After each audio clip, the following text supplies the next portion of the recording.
Este verão, mergulhe nas ofertas Observador e viaje com conteúdo. Temos 400 tote bags Observador e 50 revistas de viagem edição Marrocos para oferecer. Assinar o Observador nunca soube tão a férias. Assine hoje em observador.pt e tenha acesso às nossas ofertas limitadas.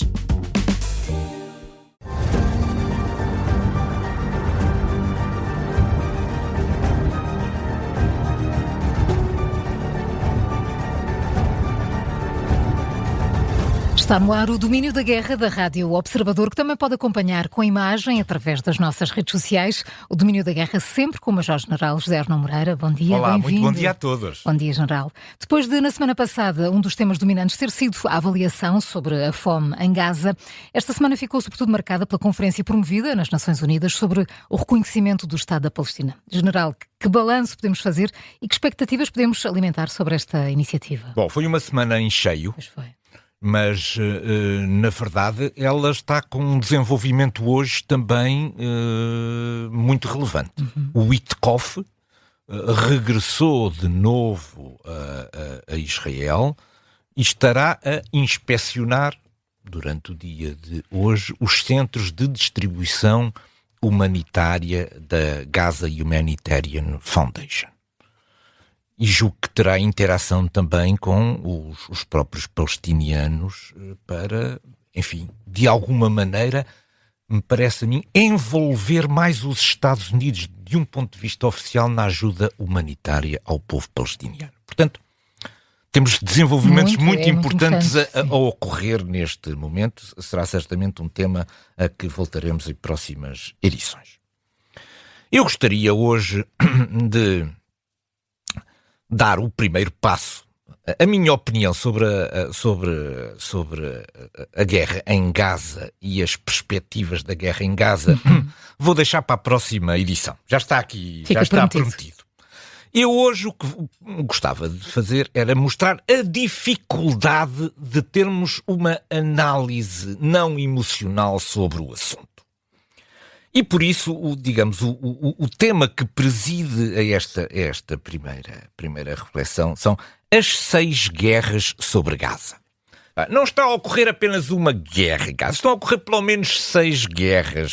6 guerras sobre Gaza, e eu vou agora procurar desenvolver este tema, para mostrar como isto é complicadíssimo. É complicadíssimo. E sem percebermos este enquadramento, também não iremos perceber na próxima semana, como eu já prometi, a minha visão sobre Gaza, o seu passado, o seu presente e o seu futuro.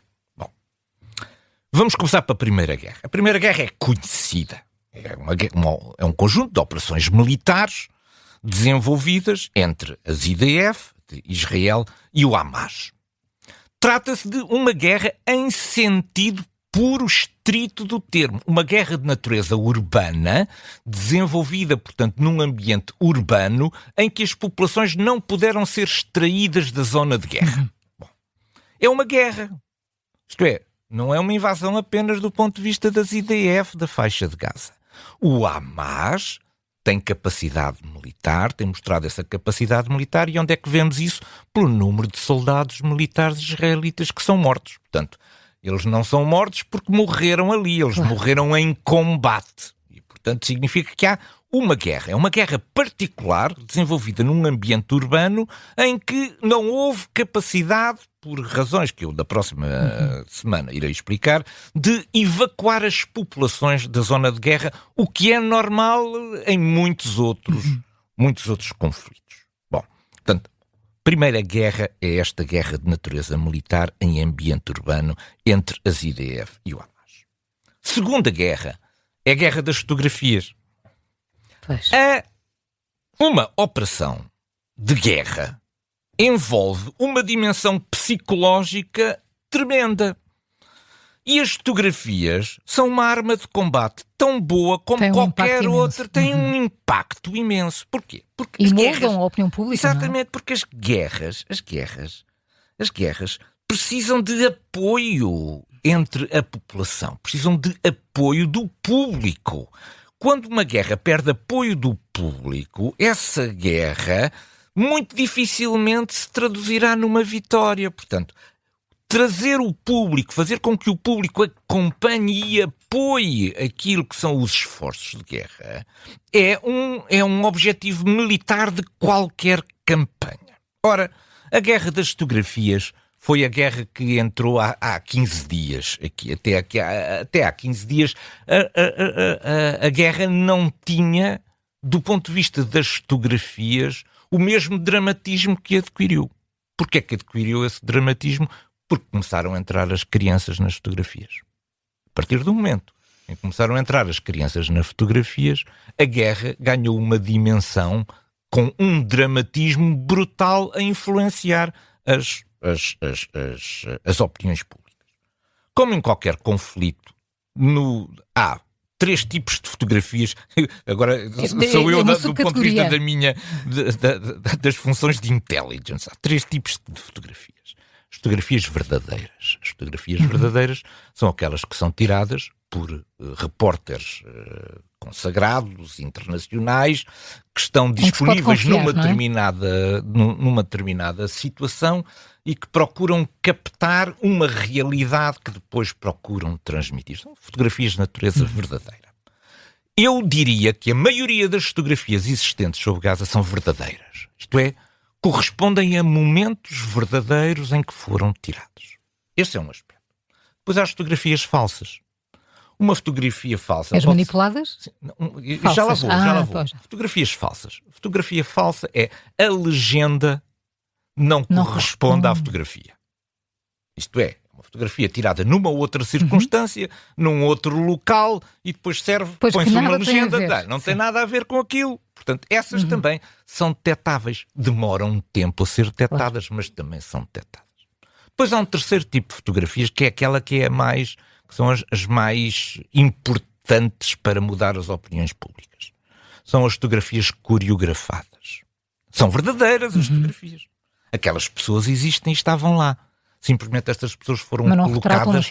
Essas pessoas foram colocadas lá em determinadas poses para obter determinados efeitos.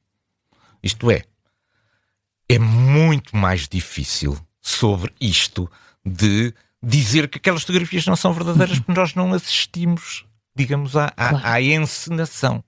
Porquê é que nós dizemos que em algumas há encenação? Porque há, do ponto de vista da intelligence, uma coisa que é ser inverosímil. O que é inverosímil? É aquilo não corresponde a uma situação que nós vejamos que possa estar a ocorrer.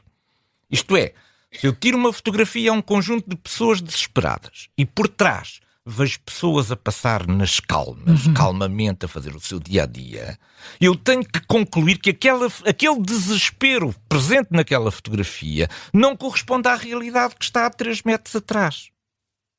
Mas nós vamos nem toda a gente faz esse escrutínio, não é, general? Mas isto é preciso um olho clínico para fazer estas coisas. Portanto, o problema é que misturadas com as outras verdadeiras... Há fotografias verdadeiras, há fotografias declaradamente falsas e há fotografias que são manipuladas que nós temos dificuldade em distinguir das fotografias verdadeiras. Israel tem culpa nisto, porque Israel não deixou entrar a imprensa internacional e, portanto, colocou a guerra das fotografias inteiramente à disposição do Hamas. E Israel tem culpa nisto, isto é, para não ter fotografias desagradáveis, colocou as reportagens fotográficas todas na mão do Hamas. E, portanto, agora Israel também não se pode vir queixar sobre as fotografias. Porque as fotografias cumprem uma missão instantânea. Isto é, o tempo que eu demoro a dizer que uma fotografia é falsa, já aquela fotografia fez o seu percurso no circuito mediático e na influência das pessoas. Pronto. Portanto, em relação às fotografias, Israel esteve mal, porque não consegue produzir fotografias boas. Podia produzir? Podia. Se eu fosse o chefe das operações civis militares, das IDF, isto nunca tinha acontecido, porque no dia em que aparecia uma fotografia de uma criança subnutrida, eu teria 3 ambulâncias de Israel disponíveis numa passagem a dizer: entreguem-me essas crianças para eu levar para os hospitais israelitas para serem tratadas. Está a ver a diferença entre ter uma perspectiva de uma operação civil-militar e não ter perspectiva nenhuma e deixar-nos abandonados às fotografias que alguém anda a tirar, ainda que verdadeiras. É uma diferença brutal. É brutal. E muda muito, lá está a opinião pública. É que se as crianças não forem entregues às ambulâncias, todos os dias haverá fotografias das ambulâncias. As ambulâncias continuam à espera que sejam entregues estas crianças para elas serem tratadas nos hospitais israelitas. Israel não foi capaz de perceber a importância das operações civis militares. E isto é uma coisa técnica que tem que ser feita por pessoas que conhecem do assunto e que são capazes de encontrar soluções para isto. Pura e simplesmente dizer que as fotografias não são verdadeiras não resolve o assunto. Depois, estas fotografias foram influenciar quem? Trump. Pronto, portanto, Trump já declarou que há fome. Não adianta agora andarmos aqui à procura de dizer que as pessoas estão mal informadas, não é bem assim, não é tanto assim. Trump já tomou a sua decisão. Há fome em Gaza e, portanto, agora... E estar lá o Witkoff. Exato. E é por isso que está lá o Witkoff hoje. Segunda guerra, a guerra das fotografias. Terceira guerra é a guerra pela competição do Estado da Palestina. Bom, a França tem, naturalmente, uma influência muito particular aqui. E a França procurou, nesta história, colocar-se daquilo que é o lado dos bonzinhos. Nesta história, do ponto de vista da condução da guerra, é importante dar a noção que existem os bonzinhos e os mauzões, os vilões. Portanto, a vilanagem, de acordo com esta história, são os Estados Unidos. Os bonzinhos é a França que contrariou os Estados Unidos e que quer o reconhecimento do Estado da Palestina. Eu darei na próxima semana a minha opinião sobre o que é o reconhecimento do Estado da Palestina. Mas porquê? Porque Macron está a resolver isto por problemas de natureza interna da França. Não tem nenhuma preocupação já aqui falámos especial sobre isso, precisamente. Tem um problema para resolver em França. E isto é a forma de procurar resolver este problema em França. Da mesma coisa que Sánchez tem um problema para resolver em Espanha e com a coligação e os votos que necessita para sustentar o governo. Então, as forças nacionalistas em Espanha obrigam a este reconhecimento, porque elas próprias também aspiram a virem a ser reconhecidas um dia como Estados. Portanto, nós andamos à procura de soluções de natureza internacional para resolver também problemas que são problemas específicos internos. É por isso que eu aprecio a posição cuidadosa de Portugal de não se deixar influenciar por temas que são muitas vezes conduzidos para audiências nacionais que não são claramente a nossa. O Reino Unido está em cima de uma parede. Está em cima da parede, não sabe para que lado vai cair. Não sabe para que lado vai cair. Não quer ficar do lado dos maus e dos vilões, quer ficar do lado dos bonzinhos. Mas reconhece que, ao ficar do lado dos bonzinhos, está a contrariar os Estados Unidos, que são o seu grande aliado. E, portanto, muita cautela também. Setembro, não é? Muita cautela para ver. Bom, quarta guerra. Esta é a terceira guerra. Esta é a terceira. A competição pelo reconhecimento do Estado da Palestina. Depois, quarta guerra. É uma guerra ideológica que se passa naquilo que é o progressismo europeu. O progressismo europeu já deixou cair todas as suas bandeiras tradicionais. Já não há defesa dos trabalhadores, já não há defesa dos sindicatos, já não há defesa da igualdade salarial. Tudo isso caiu. Agora o progressismo europeu coloca cartazes sobre a Palestina. Mais, os próprios ativistas climáticos já deixaram cair também o seu ativismo climático e inclinaram-se a favor do ativismo palestiniano. Portanto, o progressismo europeu deixou cair todas as suas bandeiras, digamos, tradicionais e agora coloca cartazes sobre questões de natureza internacional. Portanto, esta é uma outra guerra. É uma guerra de natureza ideológica em que se procura fraturar a sociedade dentro daqueles dois campos, os bonzinhos e os vilões. Portanto, quarta guerra é a guerra ideológica do progressismo europeu. Quinta guerra é uma guerra interna pelo poder em Israel. Isto é, A sociedade israelita está muito fraturada nesta situação. E Netanyahu anda aqui à procura de equilíbrios sem nunca apresentar a solução final, porque essa solução final é uma solução que é difícil de explicar, que pode causar divisões muito sérias e, portanto, esta guerra em Gaza também tem uma justificação naquilo que é a dificuldade de encontrar equilíbrios políticos dentro de Israel. E depois há uma sexta guerra, que é a guerra do Hamas e da Autoridade Palestiniana. Mahmoud Abbas foi eleito como presidente da Autoridade Palestiniana em 2005, para um mandato de 4 anos. Onde é que já vai 2005?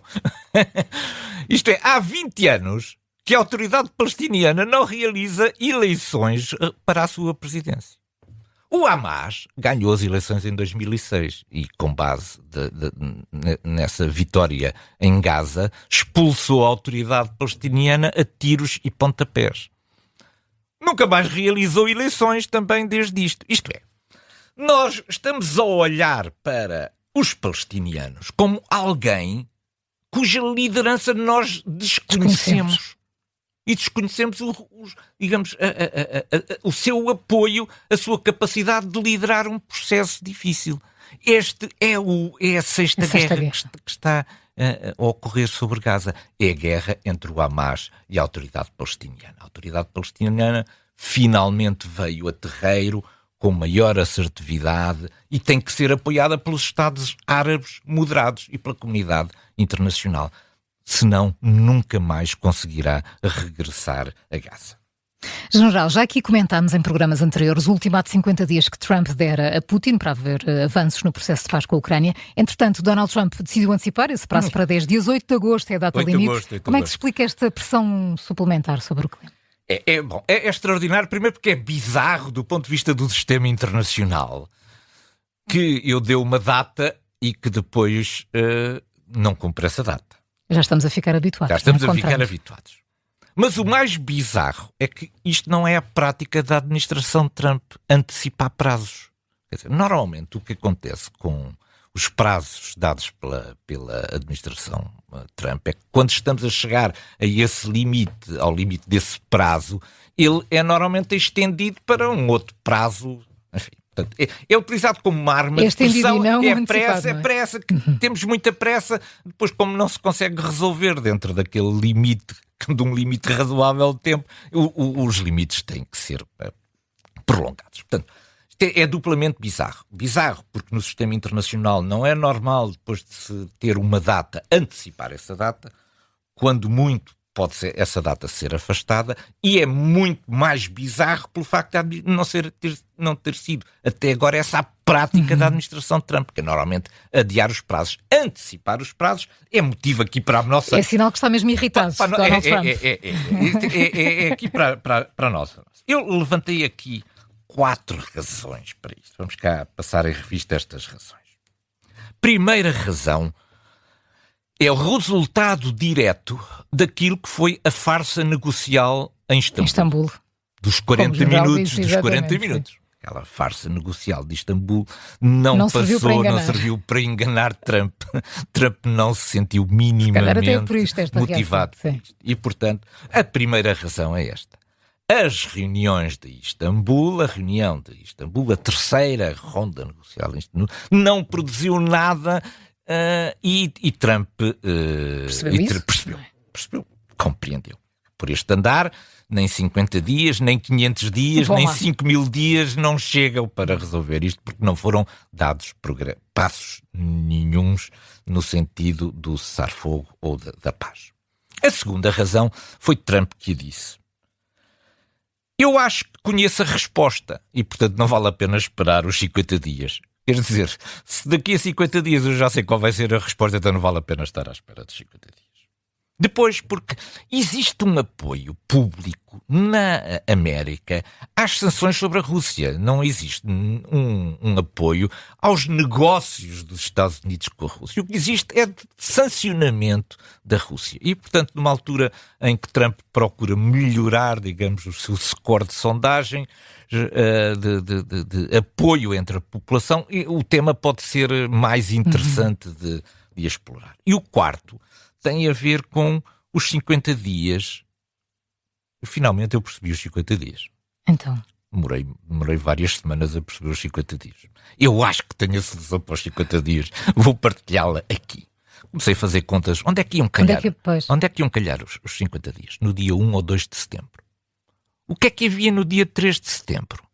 Há comemorações na China para as quais Putin foi convidado, que é o final da Segunda Guerra, e que poderia ser. Isto é, os 50 dias eram para coincidir imediatamente antes da reunião de 3 de setembro na China e, portanto, onde era expectável que se encontrasse, poderia encontrar-se com Putin e Xi e anunciar o final da guerra da Ucrânia. Eu acho que descobria. Foi muito difícil, mas eu acho que descobri a razão. Acho que descobri a razão dos 50 dias. Por ocasião da Conferência da ONU sobre o reconhecimento do Estado da Palestina, coube ao secretário-geral das Nações Unidas falar sobre o tema. Guterres afirmou que a solução de 2 Estados está mais distante que nunca, mas que é o único caminho credível para a paz entre Israel e a Palestina. General Arnaud Moreira, há aqui algum fumo escondido nestas declarações?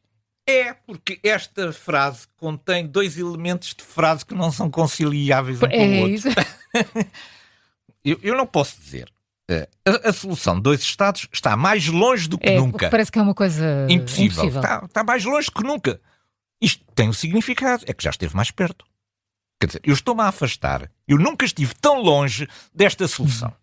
Conclusão, é o único caminho credível para a paz. Quer dizer, há aqui um fundo qualquer. Eu próprio tive de ler esta frase várias vezes. Na primeira coisa não parece que se possa inferir a segunda.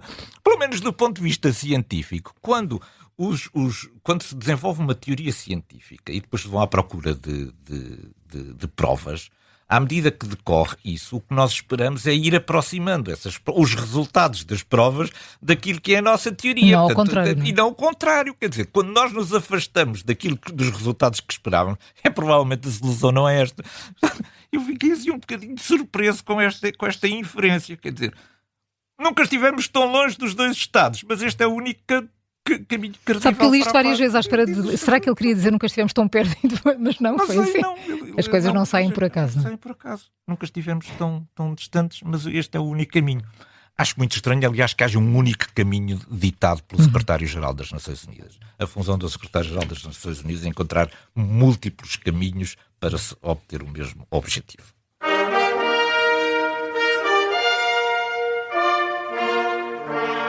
Trazemos hoje para o nosso ponto de mira a cidade de Chaziviar, no Donbass, que terá sido conquistada pela Federação Russa. General, que importância e que consequências podem resultar deste avanço militar? Bom, terá efetivamente caído depois de muitos meses de pressão da Federação Russa sobre Chaziviar. Bom, Chaziviar é uma cidade pequeníssima, nós chamamos aquilo de cidade, mas na verdade é uma cidade de 12 mil habitantes, portanto corresponde a pouco mais que as nossas aldeias em Portugal. No entanto, Chaziviar tinha um aspecto importante.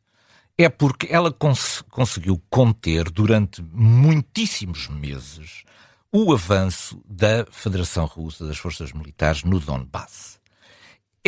Lembramos que em maio de 2023 caiu Bakhmut. Bakhmut também resistiu durante imenso tempo. Ora, a distância entre Bakhmut e Chaziviar são cerca de 10 km. Ou seja, durante estes meses todos, Chaziviar prestou um serviço. A queda de Chaziviar abre agora novas perspectivas à Federação Russa de avançar sobre aquilo que são as cidades que materializam a conquista do Donbass. este é o caminho aberto para Kramatorsk e Sloviansk, que são cidades maiores, mais difíceis de conquistar, mas Chasiv Yar era um grande obstáculo. Esse obstáculo acabou por cair esta semana. General Arnaud Moreira, muito obrigada por mais um Domínio da Guerra. Foi um prazer. Gosto Bom muito fim de semana. Ouvir, E para a semana trago a minha visão pessoal sobre a faixa de Gaza. Ficamos todos à espera. Obrigada. Bom fim de semana. Bom fim de semana para todos. Muito obrigado.